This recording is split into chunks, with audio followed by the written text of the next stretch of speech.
चलिए class start करते हैं। तो इस क्लास में हम लोग एसओ की क्लास के लिए आज इकट्ठा हुए हैं। असिस्टेंट स्टैटिस्टिकल ऑफिसर की इस पोस्ट में अभी जितने लोग इंटरेस्टेड हैं क्लास करने के लिए वो बात कर सकते हैं मुझसे यहाँ पर, और अपनी कुछ समस्याएं हो तो उन्हें बता सकते हैं आप। अभी मैं सिलेबस पे चर्चा करूँगा, फिर आगे बढ़ेंगे धीरे धीरे। तो आप में से कुछ लोगों का बैकग्राउंड स्टैटिस्टिक्स का रहा होगा, कुछ का नहीं होगा, कुछ लोग कॉमर्स वाले होंगे। तो जैसी जिसकी नीड होगी हमारी पढ़ाई उसी के हिसाब से बेंड होके चलेगी। तो आप लोग अपनी बात भी रख सकते हैं। तो पहले हम लोग स्टार्ट करते हैं, सिलेबस देख लेते हैं। और या आप लोग चाहें तो पहले भी कुछ बोलना चाहें तो बोल सकते हैं, आप में से कोई। हेलो। हाँ, नाम बताइए और बोलिए। पीयूष बोल रहे हैं सर। हाँ पीयूष।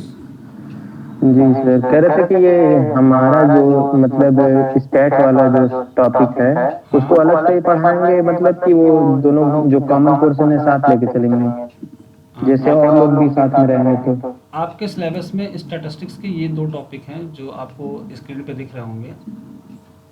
एक तो जी ये सर, ये टेक्निक्स ऑफ स्टैटिस्टिकल एनालिसिस, और ये जी सांख्यिकी। तो मैं बस यही दो टॉपिक आपको पढ़ाऊंगा, बाकी का आप खुद से करना है या कहीं और से कर लेना, ठीक है। मेरा नहीं टारगेट सर, इस। ये हाँ, ये जो सेकंड पार्ट में है ये वाला हमको पढ़ना है, तो ऊपर वाला जो पढ़ाएंगे दोनों कॉमन क्लास चलेगी ऊपर नीचे की अलग अलग चलेगी? देखो बेटा, दोनों को अगर मिला के चलोगे तो ही अच्छा रहेगा, क्योंकि बिना ऊपर वाला पढ़े आप नीचे वाला समझ भी नहीं पाएंगे। नीचे वाले में एस्टिमेशन प्रोसेस है, टेस्टिंग ऑफ हाइपोथेसिस है, इसमें मीन मीडियन मोड का यूज होगा, कोरिलेशन कोएफिशिएंट का यूज होगा। तो आप अगर ऊपर वाला नहीं पढ़ रहे हो तो नीचे वाला तो आपको वैसे भी नहीं समझ में आने वाला है, क्योंकि ये स्टैटिस्टिक्स का एक्सटेंशन है। अभी मैं सिलेबस पे आगे चर्चा करूँगा। और ये बेसिक स्टैटिस्टिक्स है जो सारे लोग पढ़ते हैं। तो बेसिक स्टैटिस्टिक्स जब पढ़ोगे तभी तो एक्सटेंशन पे हम लोग पहुँचेंगे, है ना। जी। ठीक है, तो भाई अभी हम दोनों का सिलेबस, डिटेल सिलेबस पे डिस्कशन करेंगे। और किसी को कुछ बात करनी हो तो। सर ये पूछना था। मैं पूजा पाल बोल रही हूँ जी जी। कि सर हमें मतलब नोट्स साथ में बनाते हुए चलना है या फिर थोड़ा कुछ मटेरियल आप प्रोवाइड करेंगे अगर अभी कोर्स परचेस करते हैं तो? जितना मैं ऑन स्क्रीन पढ़ाऊंगा तो उसका पीडीएफ आपको तुरंत ही क्लास के बाद ग्रुप पे मिल जाएगा। जब तक ट्रायल है तब तक टेलीग्राम ग्रुप पे मिलेगा। ट्रायल के बाद अगर आप कंटिन्यू करेंगे तो व्हाट्सएप ग्रुप पे मिलेगा, जो ग्रुप बनेगा। और मटेरियल में जो कुछ भी आपको चाहिए होगा वो आप मुझे बताइएगा क्लास के बाद में व्हाट्सएप के थ्रू, ठीक है। ओके तो सर। जितना है वो तो मैं भेजूंगा ही, और आपको कुछ प्रीवियस ईयर के पेपर्स और उनका सोल्यूशन भी मैं ऑनलाइन ही करवाऊंगा। और क्लासेस तब तक चलेंगी कोर्स कंप्लीट होने तक। 60 क्लासेस में मेरा टारगेट है। कोर्स कंप्लीट करने के बाद जितने भी दिन हमारे पास बचेंगे अप टू एग्ज़ाम, तब तक हम लोग सिर्फ प्रैक्टिस करेंगे प्रीवियस ईयर के क्वेश्चन पेपर की। और आप लोगों को अगर किसी चीज़ में डाउट है जो आपका अब तक क्लियर नहीं हुआ है, या कुछ पुरानी चीज़ें आपने पढ़ी थी भूल गए हैं, तो उस पर भी हम डिस्कशन कर लेंगे, ठीक है। जी सर। ओके, और कोई? चलो ठीक है, तो हम चर्चा स्टार्ट करेंगे अपनी और क्लास को आगे बढ़ाएंगे। तो ये तो आपका सिलेबस है, सबने देख रखा होगा। फिर भी अगर किसी में लैक है सिलेबस के प्रति तो आपका पेपर 2 घंटे का होने वाला है टोटल। 2 घंटे में आपके दो पार्ट्स होंगे, पार्ट 1 एंड पार्ट 2। पार्ट 1 में आपको हिंदी, सामान्य अध्ययन और स्टैटिस्टिक्स का ये पोर्शन पढ़ना है जो 30 नंबर का वेटेज रखता है। तो ये काफ़ी इंपॉर्टेंट फैक्टर है, और अगर आपने इसको अच्छे से पढ़ा, बेसिक चीज़ों को ध्यान से समझा, तो ये विश्वास मानिए कि आपको रटने की ज़रूरत नहीं है कि क्वेश्चंस का आंसर आप रटें। जब मैं पढ़ाऊँगा आपको इन 6 दिनों की ट्रायल क्लास में जो कुछ भी सीखने को मिलेगा, आप पेपर उठाइएगा और सिर्फ क्वेश्चन पढ़िएगा। आपको लगेगा कि जो सर ने पढ़ाया था वो एज इट इज़ मुझे याद है और हम इसके क्वेश्चन को करने में एबल हैं। तो 30 नंबर का ये वेटेज आपको इधर मिल रहा है। इसमें क्या है, इनमें इनमें सब में मिलाकर आपके टोटल क्वेश्चन 30 नंबर के आने वाले हैं। तो इसमें स्टैटिस्टिक्स का जो भी वेटेज हो, लेकिन वो वेटेज इतना ज़रूर है कि आपको मेरिट में आगे बढ़ा सकता है। मान लो आपने इनकी इनकी अच्छी तैयारी कर रखी है और आप इनसे जितना स्कोर कर पा रहे हैं, बट कुछ बच्चे ऐसे जिनकी स्टैट्स भी बहुत अच्छी है, तो आप स्टैटिस्टिक्स में जो भी कमियां हैं वो आपकी दूर हो जाएंगी, और इसकी वजह से आपके स्कोर में जो कमी रहने वाली है वो बढ़ जाएगी, और मेरिट में आप फाइट कर पाएंगे उनके साथ जिनकी तैयारी बहुत अच्छी है। तो स्टैटिस्टिक्स की इस क्लास को आगे बढ़ाएंगे और हम सिलेबस में आगे बढ़ते हैं। तो ये वो वाला पोर्शन है सिलेबस का जो आपके पार्ट 1 में आने वाला है। तो पार्ट 1 के इस सिलेबस में ये इतने सारे टॉपिक हैं जो हमको कवर करने हैं। इनमें से कुछ थ्योरेटिकल टॉपिक्स भी हैं और कुछ न्यूमेरिकल टॉपिक भी हैं। तो थ्योरेटिकल टॉपिक को तो आप नोट्स के थ्रू पढ़कर समझ सकते हैं और शायद याद भी कर सकते हैं, लेकिन जो न्यूमेरिकल पोर्शन है जिसमें आपकी समझ अभी डेवलप नहीं हुई है, उनको करने के लिए इस क्लास का आयोजन किया गया है। तो हम सिलेबस को ज़रा एक बार देख लेते हैं कि क्या क्या है और कहाँ पे इसका क्या यूजेस है।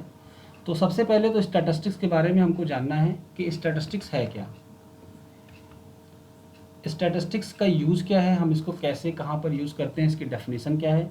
डेफिनेशन से तो शायद ही कोई ऑब्जेक्टिव क्वेश्चन आपका बनने वाला हो, बट स्कोप से, फंक्शंस और इसकी लिमिटेशन से ज़रूर क्वेश्चन बनते हैं कि स्टैटिस्टिक्स अगर है तो क्या इसकी कुछ सीमाएँ भी हैं, यानी कभी ऐसा भी हो सकता है कि स्टैटिस्टिक्स यूज़ करने पर हमें गलत रिजल्ट भी मिल सकते हैं। तो बिल्कुल मिल सकते हैं, एग्जाम्पल के थ्रू हम इसे आपको क्लियर कराएंगे। और जितने बच्चे कॉमर्स वाले हैं, शुक्ला सहाय की बुक जिन्होंने पढ़ी है, प्रिंसिपल ऑफ स्टैटिस्टिक्स, सांख्यिकी के सिद्धांत, उस बुक में एक कहावत भी लिखी हुई है, लेखा ज्यों का त्यों कुनबा डूबा क्यों। अगर आपने हिंदी वाली बुक पढ़ी है तो वो बात जो लिखी गई है वो इसकी लिमिटेशंस को ध्यान में रखकर ही लिखी गई है। तो उस बात का मतलब भी हम आपको बताएंगे कि वो बात वहाँ पर क्यों लिखी गई और वो स्टैटिस्टिक्स को कैसे लिमिट करता है। डिस्ट्रस्ट एंड मिसयूज़, इसके गलत तरीके से भी यूज़ किए जा सकते हैं। गलत तरीके से यूज़ करने का मतलब कुछ ऐसा नहीं कि जिससे किसी का नुकसान हो जाएगा, लेकिन हाँ, अगर कोई सर्वे हुआ और सर्वे में स्टैटिस्टिक्स को अप्लाई करने वाले बंदे के पास एक्सपीरियंस की कमी थी और उसने उससे जो रिजल्ट निकाले, तो हो सकता हो कि जो फ़ायदा किसी और को मिलना चाहिए था वो किसी और को मिल गया। तो इस तरह से मिसयूज़ हो सकता है, बाकी और कोई ऐसा मिसयूज़ नहीं होगा कि किसी का बहुत बड़ा नुकसान हो इससे। कलेक्शन ऑफ डेटा, तो कलेक्शन ऑफ डेटा क्या है, इसके लिए पहले हमें डेटा जानने की ज़रूरत है। डेटा क्या होता है? तो स्टैटिस्टिक्स जो है उसके दो पार्ट होते हैं। जो एक पार्ट इसका होता है वो डेटा के साथ ही डील करता है, यानी जब डेटा है तभी स्टैटिस्टिक्स है। और दूसरा पार्ट जो इसका है वो है एस्टिमेशन या hypothesis process, testing of hypothesis process, यानी डेटा से हमने जो कुछ भी पाया उसकी वैलिडिटी और रिलायबिलिटी की जांच हम कैसे करें, ये इसका दूसरा पार्ट है। तो इसकी भी चर्चा आगे हम डिटेल में करेंगे। कलेक्शन ऑफ डेटा का मतलब होता है कि डेटा को कैसे कलेक्ट किया जाए। तो कलेक्शन प्रोसेस तो हम बाद में जानेंगे, पहले तो हम डेटा के बारे में जानेंगे कि डेटा होता क्या है, रॉ डेटा क्या होता है, ग्रुप्ड डेटा क्या होता है, अनग्रुप्ड डेटा क्या होता है, और हम इनमें कैसे क्लासिफिकेशन कर सकते हैं, और इस डेटा की मदद से हम कैसे टेबुलेशंस, फ्रीक्वेंसी डिस्ट्रीब्यूशंस फॉर्म कर सकते हैं, और प्रेजेंटेशन इस डेटा का हम कैसे करेंगे ये हम जानेंगे ग्राफिकल और डायग्रामेटिक से। इसके बाद नेक्स्ट है measure of central tendency. Measure of central tendency का पूरा मीनिंग पहले आपको क्लियर कराएंगे कि मेजर ऑफ सेंट्रल टेंडेंसी है क्या। Arithmetic mean, geometric mean. अच्छा, क्लास में कुछ और लोग तो एंट्री नहीं चाह रहे हैं, जरा 1 मिनट में चेक कर लूँ, होल्ड करना आप लोग 1 मिनट के लिए।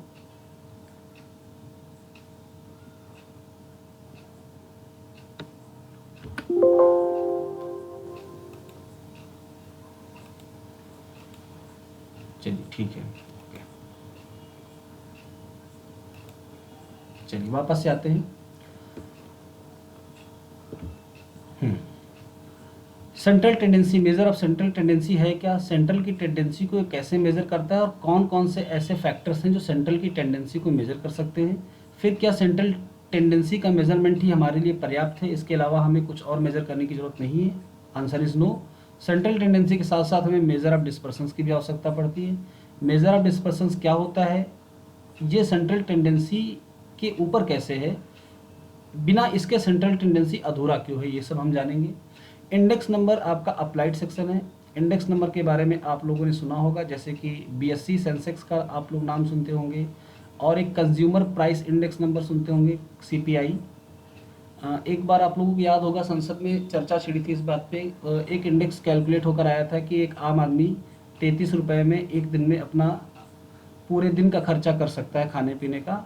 तो ये एक इंडेक्स कैलकुलेट होकर आया था। तो इस तरह के कई सारे और भी इंडेक्स होते हैं जो कैलकुलेट होकर आते हैं। तो इंडेक्स नंबर एक्चुअली में हमको मार्केट में क्या हो रहा है उसके बारे में सूचना देते हैं। इंडेक्स नंबर की डेफिनेशन में बस इतना ही कि index numbers are the barometer of business या मार्केट। सिंपल कोरिलेशन, कोरिलेशन क्या होता है? Correlation is the relationship between two variables. Correlation के बारे में जानने के पहले हम वेरिएबल के बारे में जानेंगे। वेरिएबल क्या होते हैं, कितने तरीके के होते हैं, फिर हम कोरिलेशन को अच्छे से समझ पाएंगे। फंडामेंटल ऑफ मैथमेटिक्स, थोड़ी बहुत मैथमेटिक्स जो इसमें है, जैसे कि set theory, number system, elementary algebra. इस फंडामेंटल ऑफ मैथमेटिक्स को पढ़ाने का आपका बस एक ही पर्पज है कि स्टैटिस्टिक्स में जो मैथमेटिक्स यूज हो रही है वो आप अच्छे से जान पाएँ।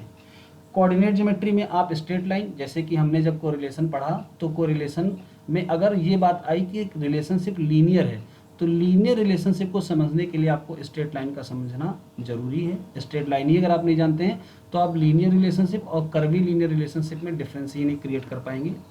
तो जितने लोगों ने मैथमेटिक्स पढ़ रखी है अच्छे से उनको पता भी होगा, बट हम इस क्लास को एक बेसिक लेवल पर लेकर चलेंगे जहाँ से किसी को भी कोई दिक्कत ना आए। अगर स्ट्रेट लाइन है तो ये कैसे आई, कैसे बनी, और उसको स्ट्रेट लाइन की इक्वेशन, जैसे हमने एक इक्वेशन लिख दी y = a + bx, तो ये स्ट्रेट लाइन की इक्वेशन कही तो जाती है, लेकिन क्यों, हम ये भी जानेंगे कि इसको हम स्ट्रेट लाइन की इक्वेशन क्यों कहते हैं। रेट्स एंड रेशियोज क्या होते हैं, परसेंटेजेस, लॉगरिथमिक, लॉग की भी थोड़ी बहुत ज़रूरत हमें पड़ेगी स्टैट्स को पढ़ते समय।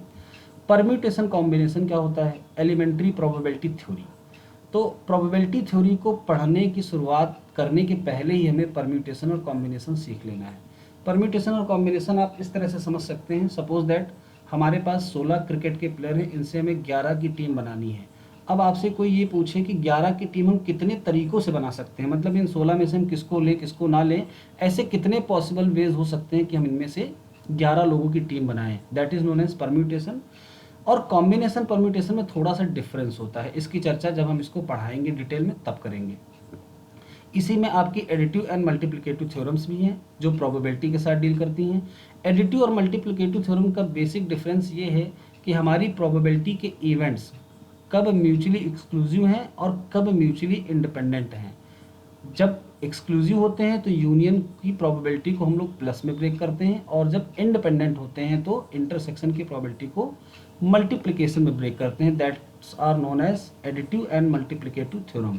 तो इनको जानना हमारे लिए इसलिए ज़रूरी है क्योंकि प्रोबेबिलिटी का जब भी क्वेश्चन आएगा तो प्रोबेबिलिटी के क्वेश्चन को हम बिना इनको जाने अच्छे से नहीं कर सकते हैं, या कर भी लेंगे तो गलती होने के चांसेस ज़्यादा हैं। और इन्हीं दोनों से मिला जुला कॉन्सेप्ट है कंडीशनल प्रोबेबिलिटी। कंडीशनल प्रोबेबिलिटी एक तरह से ये है कि जब भी हम कभी प्रोबेबिलिटी कैलकुलेट करते हैं तो उस पर एक कंडीशन इम्पोज कर देते हैं, उसके बाद प्रोबेबिलिटी कैलकुलेट करते हैं। इसके बाद इंडियन स्टैटिस्टिकल सिस्टम के बारे में हम लोग थोड़ा सा जानेंगे कि भारत में स्टैटिस्टिक्स का विकास कैसे हुआ, और स्टैटिस्टिकल की कौन कौन सी ब्रांचें हैं जो गवर्नमेंट के लिए वर्क करती हैं। पॉपुलेशन सेंसस कैसे होता है, लेबर ब्यूरो है जो स्टैटिस्टिक्स में बहुत सारा काम करती है, money and banking, national income जहाँ भी डेटा आएगा वहाँ स्टैटिस्टिक्स ज़रूर लगेगी, तो नेशनल इनकम में तो डेटा ही डेटा है। एग्रीकल्चरल स्टैटिस्टिक्स, प्रोडक्शन हुआ तो कितना हुआ, कम क्यों हुआ, ज़्यादा क्यों हुआ, ये सारी चीज़ें हम स्टैटिस्टिक्स के थ्रू समझेंगे। इंडस्ट्रियल प्रोडक्शन में कोई भी चीज़ हो सकती है, कोई भी प्रोडक्ट हो सकता है, जैसे कि बाटा कंपनी है तो अपना प्रोडक्ट देखेगी कि हमारा प्रोडक्ट किस ईयर कितना बिक रहा है, अगले साल प्रोडक्ट में इंक्रीमेंट हो रहा है डिक्रीमेंट हो रहा है। अनिल अंबानी है तो अपने जियो मोबाइल के सिम्स के बारे में बात करेंगे कि हमारे सिम हर साल कितना इंक्रीमेंट के साथ बिक रहे हैं, इंडस्ट्रियल प्रोडक्शन। इसके बाद इंडियन स्टैटिस्टिकल सिस्टम में कौन कौन सी संस्थाएं हैं जो भारत के लिए स्टैटिस्टिक्स में वर्क कर रही हैं, CSO, central statistical office, NSSO, national sample survey office. पहले इस O का नाम ऑर्गेनाइजर था लेकिन बाद में बदलकर ऑफिस कर दिया गया है, और अब ये दोनों भी एक नेशनल स्टैटिस्टिक्स डिवीजन के अंतर्गत आती हैं, NSD कह सकते हैं इसको, नेशनल स्टैटिस्टिक्स डिवीजन, ये दोनों इसके अंतर्गत आती हैं। Bureau of economics and statistics, government of UP, structure function. तो जो फोकस करने वाला पोर्शन है हमारे पास वो है गवर्नमेंट ऑफ यूपी, क्योंकि इससे क्वेश्चन बनने की संभावना इसलिए ज़्यादा है, हमारा एग्जाम ही यूपी का है। चलिए नेक्स्ट आगे बढ़ते हैं हम लोग। तो दूसरे भाग में स्टैटिस्टिक्स का जो पोर्शन आपका आने वाला है ये पहले वाले पार्ट से समझने में थोड़ा सा टफ है, लेकिन इतना भी नहीं कि हम इसे समझ ना पाएँ, और नंबर ऑफ क्वेश्चंस कम हो जाएंगे लेकिन स्टैंडर्ड हो जाएंगे। और अगर इनमें से, हाँ किसी का कोई क्वेश्चन है क्या? अगर क्वेश्चन ना हो तो माइक ऑफ कर लीजिए अपना। तो इनमें से कुछ पार्ट्स के क्वेश्चन ऐसे होंगे जो अगर आपको आते हैं तो डेफिनेटली आप उन्हें कर पाएंगे, नहीं आते तो बिल्कुल नहीं कर पाएंगे। तो सबसे पहला जो इसमें पॉइंट है एक्सियोमेट्रिक डेफिनेशन ऑफ प्रोबेबिलिटी, यानी ये प्रोबेबिलिटी की एक डेफिनेशन है।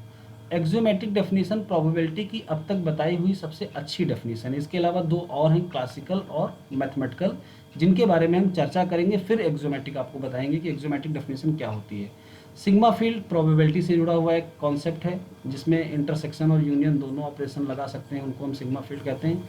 इवेंट्स क्या होती हैं, सैम्पल स्पेस क्या होता है, मेजर एंड मेजरेबल फंक्शंस क्या होते हैं, random variable, most important, random variable क्या होता है, मेजरेबल फंक्शन कैसे ये मेजर हो पाएगा, set function and probability function क्या होते हैं, प्रोबेबिलिटी स्पेस क्या होता है, induced probability set function, absolutely continuous, continuous and discrete distribution function.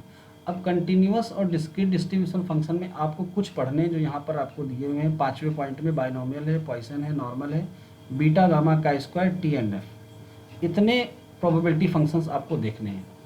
Convergence में होता है कि कोई भी रैंडम वेरिएबल किसी की तरफ अगर कन्वर्ज हो रहा है तो उसके कन्वर्ज करने के चांसेस क्या हैं, अगर हम उसको प्रोबेबिलिटी में देखते हैं तो। इसी तरीके से बहुत सारे और कन्वर्जेंस होते हैं जो इस टॉपिक में हम पढ़ेंगे।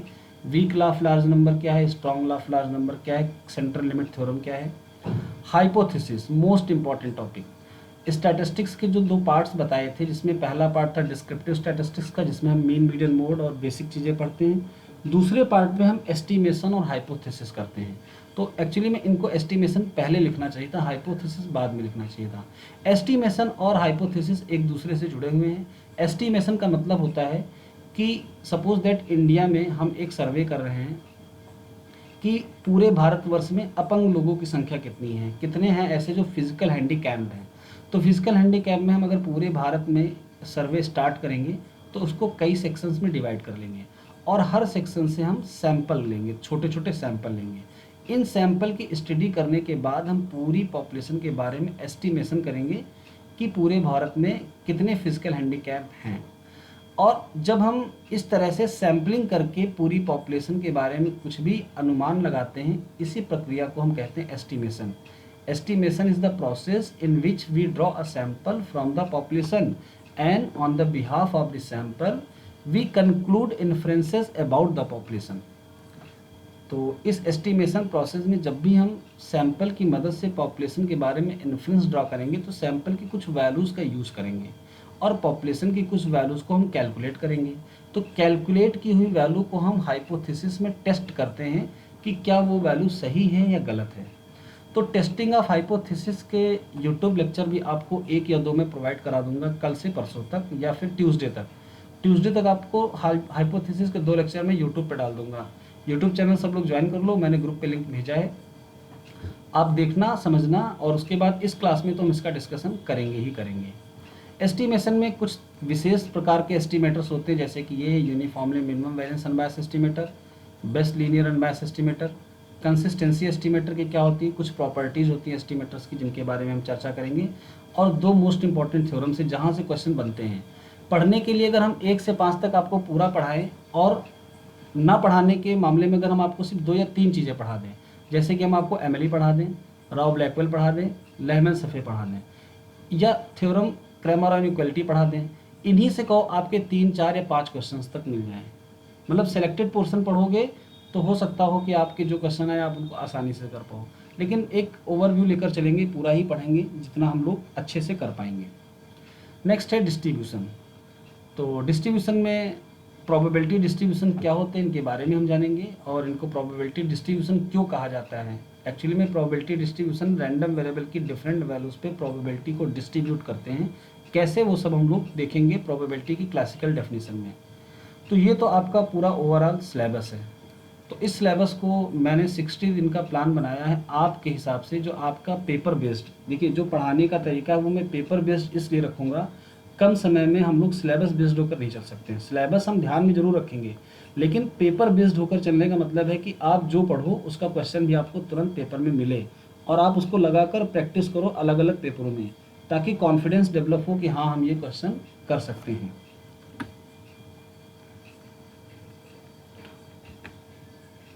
चलिए, क्लास स्टार्ट करने के पहले अगर आपके मन में कोई सवाल हो तो आप बेशक पूछ सकते हैं।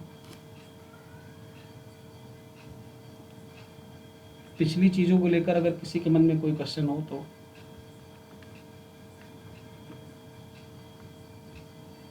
चलिए आगे बढ़ेंगे हम लोग। तो स्टैटिस्टिक्स के बारे में जानने के पहले हम लोग डिस्कस करेंगे डेटा के बारे में। डेटा क्या होता है, कितनी तरीके से हमें मिलता है और हम कैसे डेटा के साथ डील करें। डेटा के बारे में जान लेते हैं, फिर स्टैटिस्टिक्स की डेफिनेशन वगैरह पढ़ेंगे तो ज़्यादा अच्छा रहेगा हम लोगों के लिए। तो हम एक यहाँ पर न्यू स्लाइड ले लेते हैं समझाने के लिए आपको।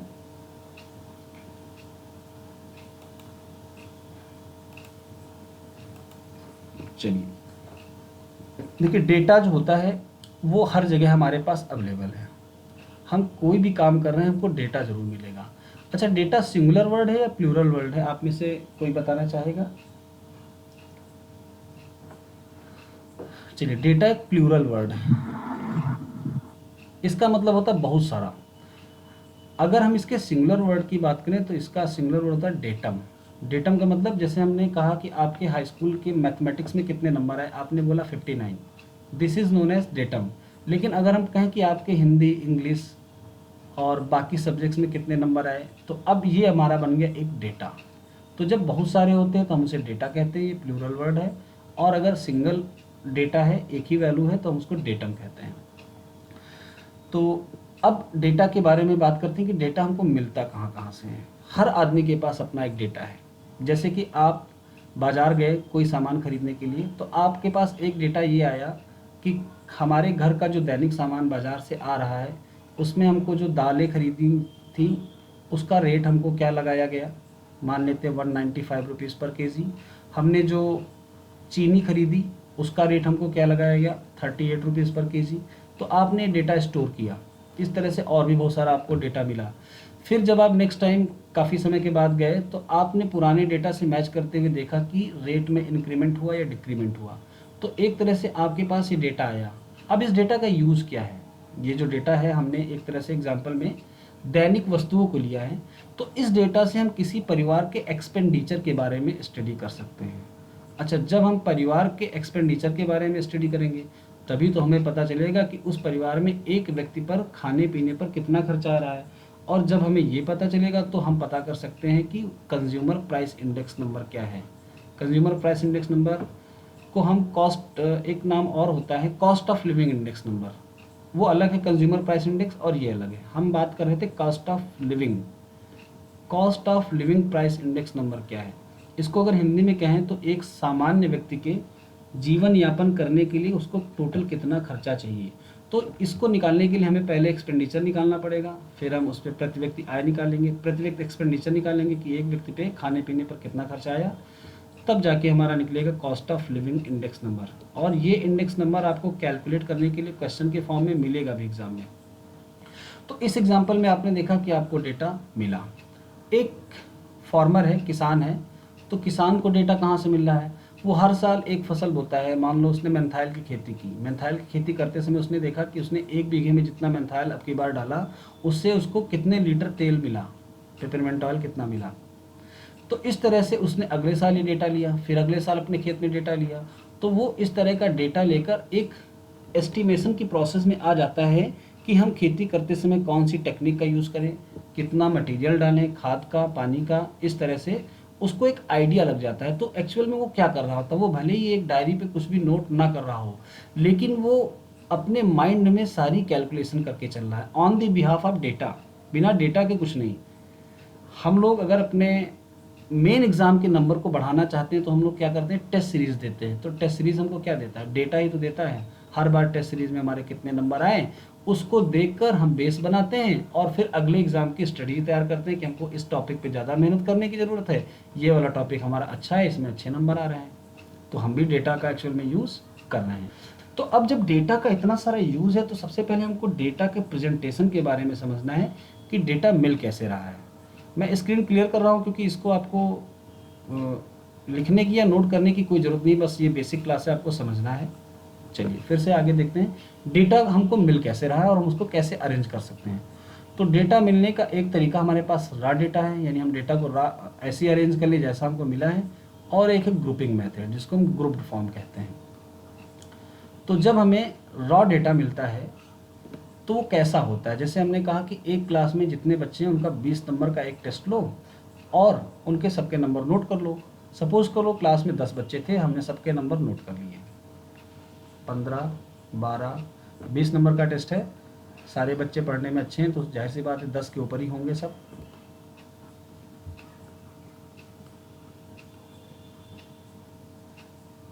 दस हो गए,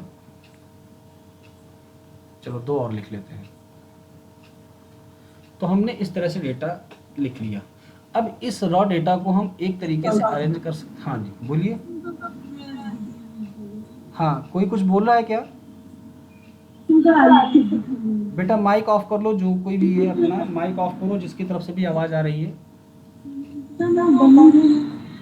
नवीन अरे देख, नवीन देख किसकी आवाज आ रही है? नवीन किसकी आवाज आ रही है? सर शिवांगी का माइक ऑन है शायद। शिवांगी बेटा आप मेरी आवाज सुन रही हैं? शिवांगी सर ऑफ हो गया, ऑफ हो गया। ऑफ हो गया, अच्छा चलो ठीक है, ओके। तो असेंडिंग या डिसेंडिंग ऑर्डर में हम इसको अरेंज कर सकते हैं रॉ डेटा को। तो अगर हम इसको डिसेंडिंग या मान लो हम असेंडिंग ऑर्डर में अरेंज कर रहे हैं, तो 12 हमारे पास कितनी बार था? 2 बार था। 13 एक बार है, 14 2 बार है, 15 भी शायद 2 बार है, 16 है नहीं, 17 है नहीं, 18 हमारे पास 2 बार है और इसके बाद है सीधे 20। ठीक, तो ये तो रॉ डेटा हुआ। अब अगर हम इसको ग्रुपिंग फॉर्म में लिखना चाहें तो कैसे लिख सकते हैं? तो हमारे पास कई तरीके हैं। तो पहला तरीका है कि हम इस डेटा के लिए एक सिंबल माने x, और पहले बच्चे को हम कह रहे हैं x1 है, उसका नंबर x2 है, इस तरह से लिख सकते हैं।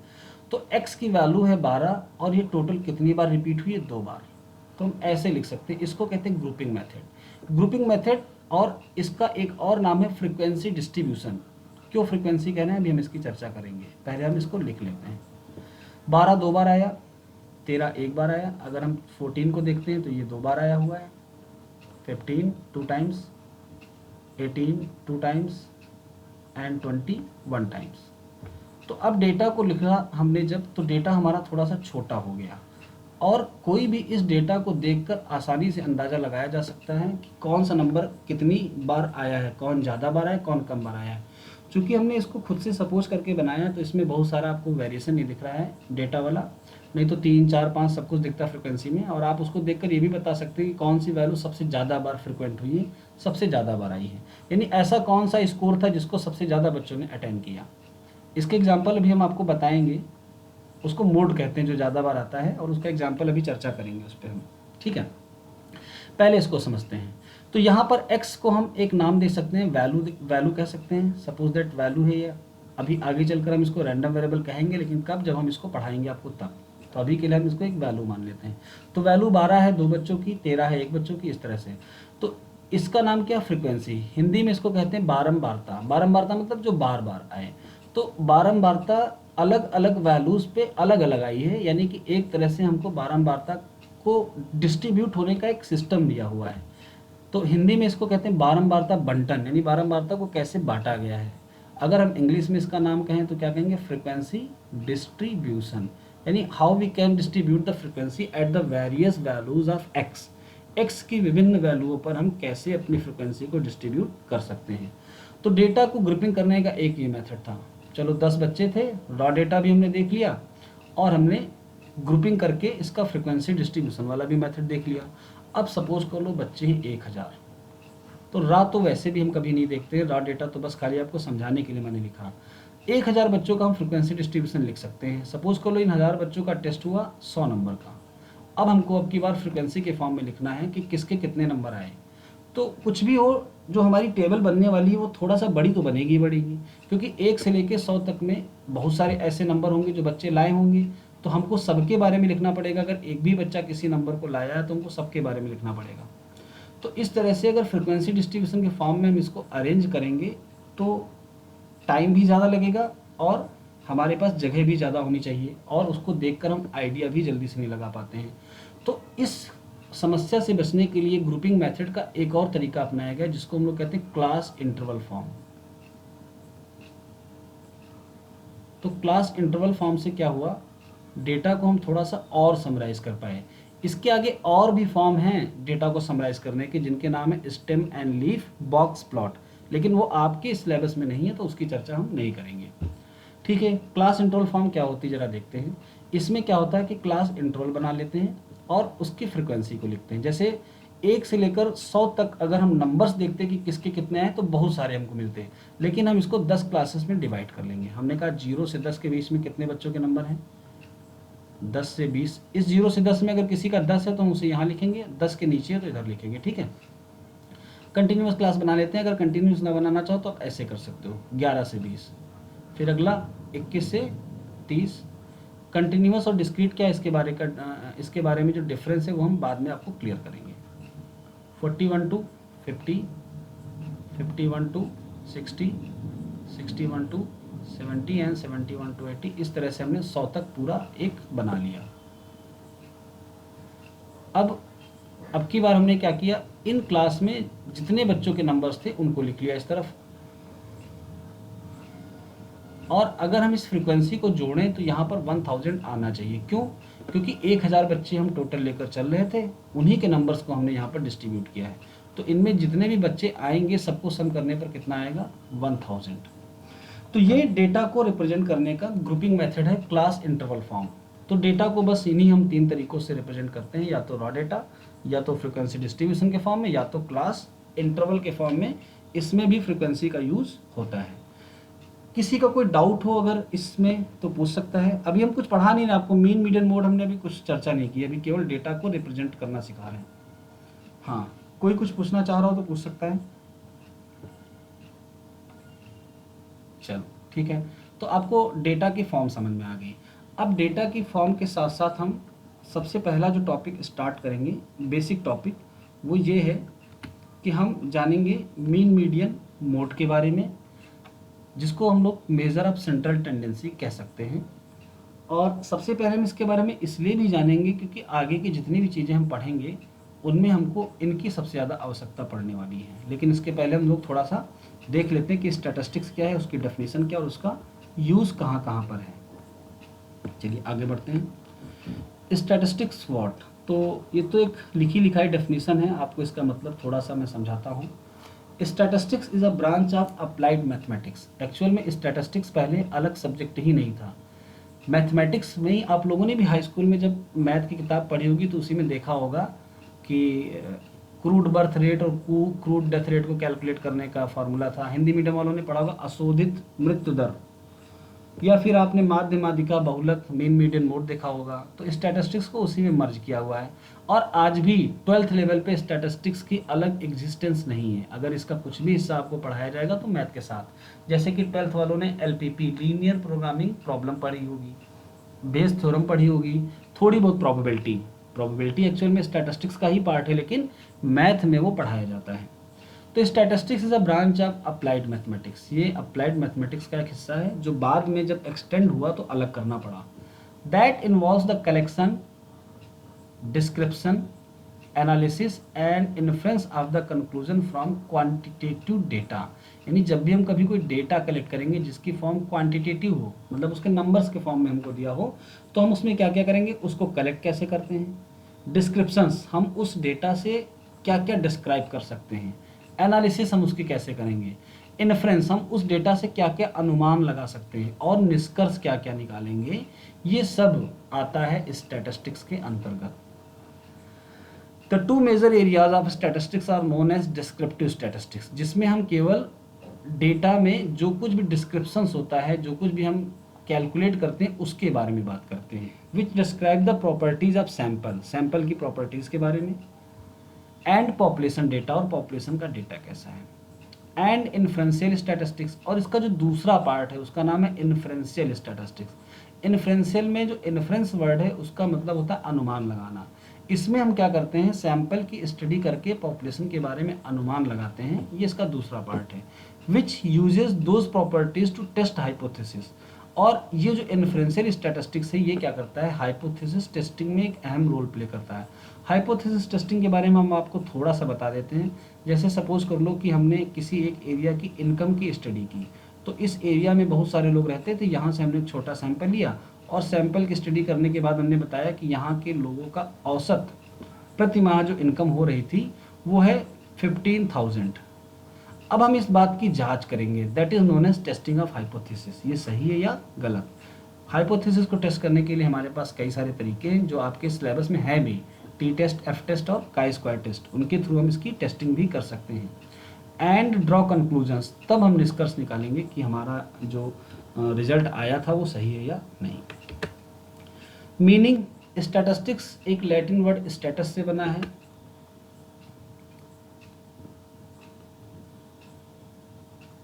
जिसका मतलब होता है ग्रुप ऑफ नंबर्स और फिगर्स, यानी लोगों का एक समूह, या फिगर्स मतलब ये जो आंकड़े होते हैं जिनको हम हिंदी में आंकड़े कहते हैं शुद्ध रूप से, उनको फिगर्स कहते हैं।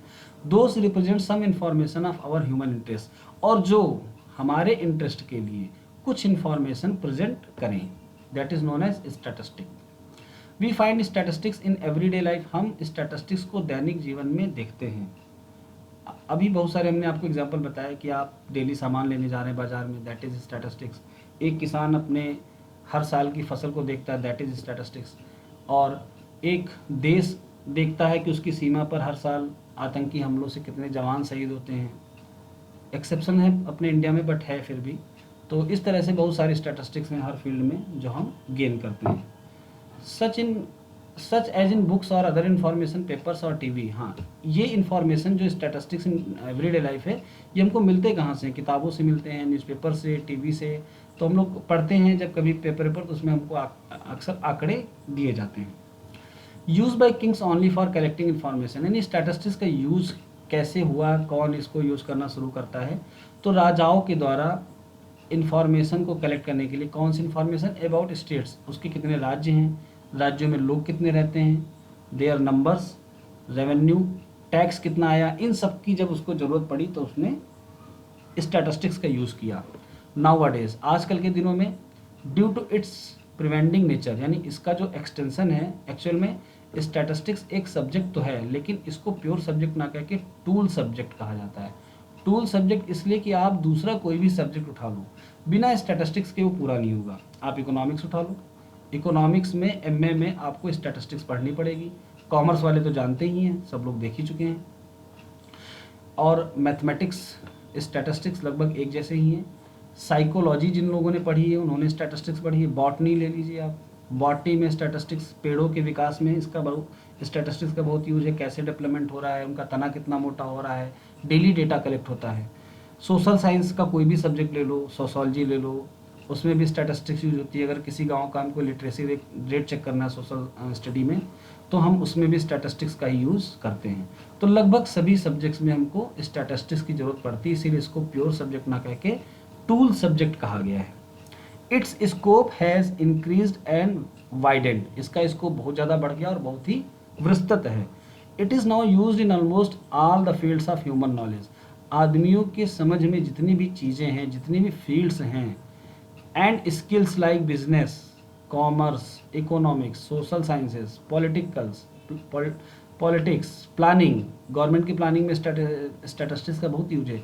तभी तो उन्होंने 2 डिपार्टमेंट बना रखे हैं, सीएसओ और एनएसएसओ के नाम से।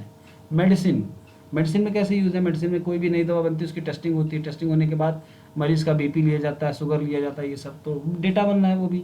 और आजकल तो मेडिकल कॉलेज में भी असिस्टेंट प्रोफेसर की पोस्ट आ गई है केवल स्टैटिस्टिशियन के लिए। एंड अदर साइंसेस, और भी बहुत सारी चीज़ें, physical as well as natural, चाहे वो फिजिकल हो चाहे वो नेचुरल हो। नेचुरल में कैसे स्टैटिस्टिक्स का यूज है? बारिश हो रही है, हर साल कितनी हो रही है, अब की बार लखनऊ में 2 दिन कितनी बारिश हुई, ये भी एक डेटा बन गया अगली बार के लिए, कि जब कभी अगली बार बारिश होगी तो उसको आज वाले से कंपेयर किया जाएगा कि पिछली बार से कम हुई, पिछली बार से ज़्यादा हुई। तो नेचुरल भी है। भूकंप कितने आ रहे हैं हर साल, किस जगह पर कितने ज़्यादा आ रहे हैं, नेचुरल स्टैटिस्टिक्स है। तो कोई भी फील्ड बिना स्टैटिस्टिक्स के सोचना थोड़ा सा मुश्किल है, और बिना स्टैटिस्टिक्स लगाए हम आगे डील नहीं कर सकते हैं। चलिए आगे बढ़ते हैं। किसी को कोई डाउट? आज बेसिक क्लास है तो हम लोग बेसिक चीज़ें ही जानेंगे। कल से हमारा मेन टॉपिक स्टार्ट होगा, मेजर ऑफ सेंट्रल टेंडेंसी।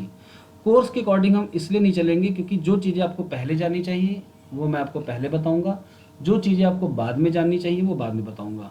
तो इसलिए हम लोग अपने सिलेबस के अकॉर्डिंग ना चल के हम टॉपिक के अकॉर्डिंग चलेंगे, कौन सा टॉपिक आपको पहले पढ़ाना है।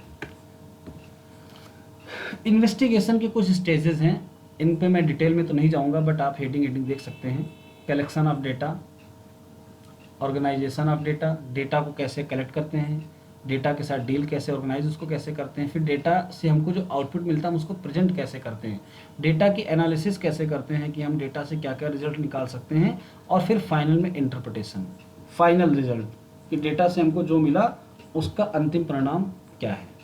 तो इसकी लैंग्वेज में नहीं जाएंगे क्योंकि इम्पॉर्टेंट भी नहीं है कोई आपके लिए, बस है एक टॉपिक टाइप का। आगे बढ़ते हैं।